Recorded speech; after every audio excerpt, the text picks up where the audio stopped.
Story time with Mr. Beat. Oh, hi, nations.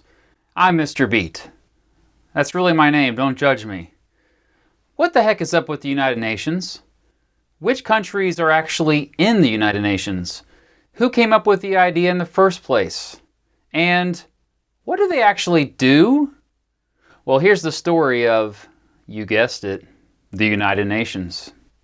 Once upon a time, there was a horrible war called World War I. It was devastating. It was horrible. All of the world's superpowers were at it, and it was supposed to be the war to end all wars. After Germany was defeated, the side that won, known as the Allied powers, got together and came up with an organization called the League of Nations. It was the first international organization to have a main goal of creating world peace. In order to achieve world peace, the League agreed to avoid war at all costs, create open and respectable relations between nations, establish international law, and strictly honor treaties. At its peak, 58 countries had joined the League of Nations. However, it ended up epically failing at preventing some of its own members from trying to take over the entire world. You know, countries like Germany, Italy, and Japan. When countries like Britain and France called them out on it, they got all offended, basically saying, well, you did it, so why can't we? Soon after, the three countries and several others left the League,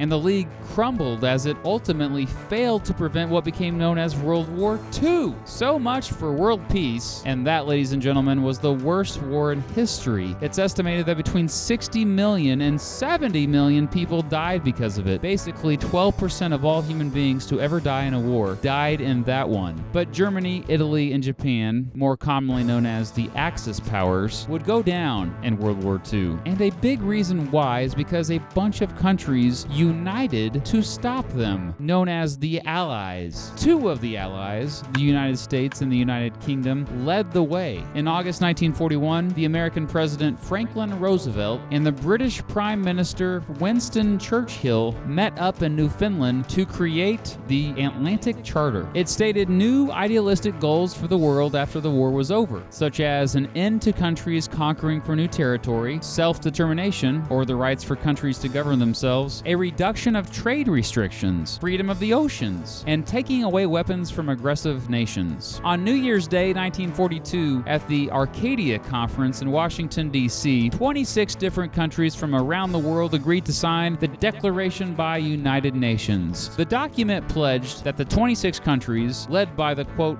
Big Four, the United States, United Kingdom, Soviet Union, and China, would join forces to defeat totalitarianism, specifically, quote, Hitlerism. The document stated that victory over the Axis powers was necessary to defend human rights everywhere, and it helped turn World War II into a war of ideals. By the end of the war, 21 other countries had agreed to the declaration. Even countries who were formerly friends of the Axis powers wished to sign the declaration, but were not allowed to. And while the violence raged on across Europe and the Pacific Ocean, heads of states, diplomats, generals, and government officials met several times with the goal of creating another international organization to keep the peace. At the Dumbarton Oaks Conference in 1944, leaders from the Big Four met again to lay out the plans for such an organization. In February of 1945, the Big Three, China was not represented this time, met to solidify plans on how the organization would vote. At the United Nations Conference on International Organization in San Francisco in April 1945, representatives from 50 countries came together to create the United Nations Charter, which officially created the United Nations. It was signed on June 26, 1945, and went into effect on October 24th. Unfortunately, Franklin Roosevelt never lived to see this happen. He had died in April, but the new president, Harry Truman, had pushed forward with making it happen, and Truman appointed Eleanor Roosevelt, Franklin's wife, as a delegate to the United Nations General Assembly, which I will explain more about in a moment. I will now read the entirety of the United Nations Charter. Just kidding.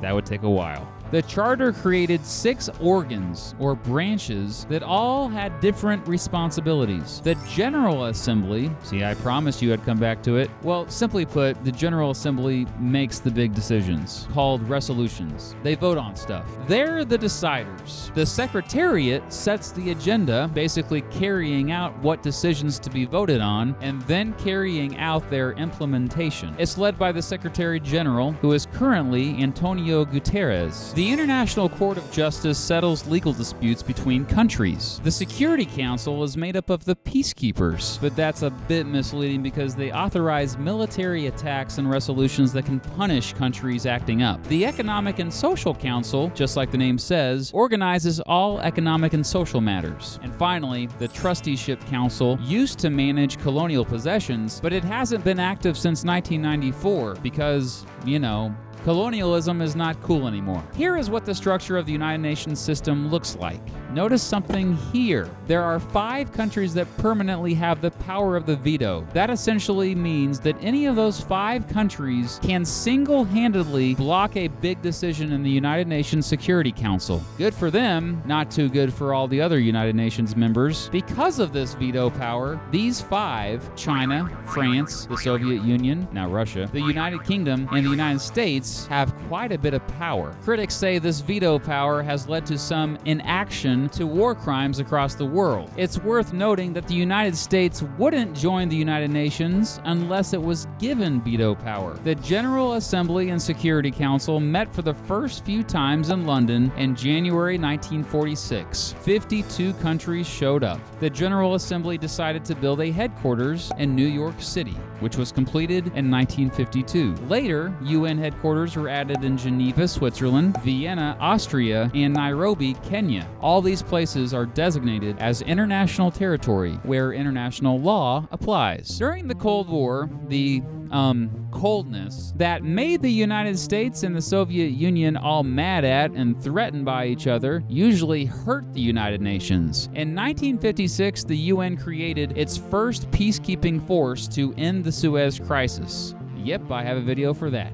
Check it. In the 1960s, as colonialism rapidly declined, the United Nations dramatically grew. In 1960 alone, 17 new countries joined, all but one of them from Africa. Still, the UN had a hard time trying to make the peace. It usually stayed out of many conflicts. By the 1970s, it was spending much more energy and resources on social and economic development rather than peacekeeping. However, this changed once the Cold War ended. Between 1988 and 2000, the Security Council sent soldiers to El Salvador, Namibia, South Africa, Cambodia, Kuwait, Somalia, and Bosnia, to name a few. Still, they were unable to intervene in places like Rwanda, where up to 1 million people were killed due to the genocide against the Tutsi. In the 21st century, the UN has continued to struggle to prevent conflict around the world. In 2003, the United States tried to get a Security Council resolution to invade Iraq, didn't get it, and invaded Iraq anyway. In other conflicts, the UN has struggled to be effective at all. Instead, the organization has found more success with helping prevent the spread of epidemics, expanding women's rights, and fighting poverty. The joining of South Sudan to the United Nations in July 2011 increased the number of members to 193. That's almost every country on the planet. Countries like Palestine and Taiwan, who others say are not really legitimate countries, are not members. Instead, there is a small list of, quote, unrecognized states and, quote, partially recognized states. The General Assembly still meets every year from September to December in New York City. The United Nations continues to serve as the world's largest alliance, there to prevent World War III, protect human rights, end poverty, and basically make the planet better. Today, it's mostly funded by the United States, and the United States pretty much yields great power within the organization, but it really is incredible how 193 tremendously diverse countries can come together with common goals. Sure,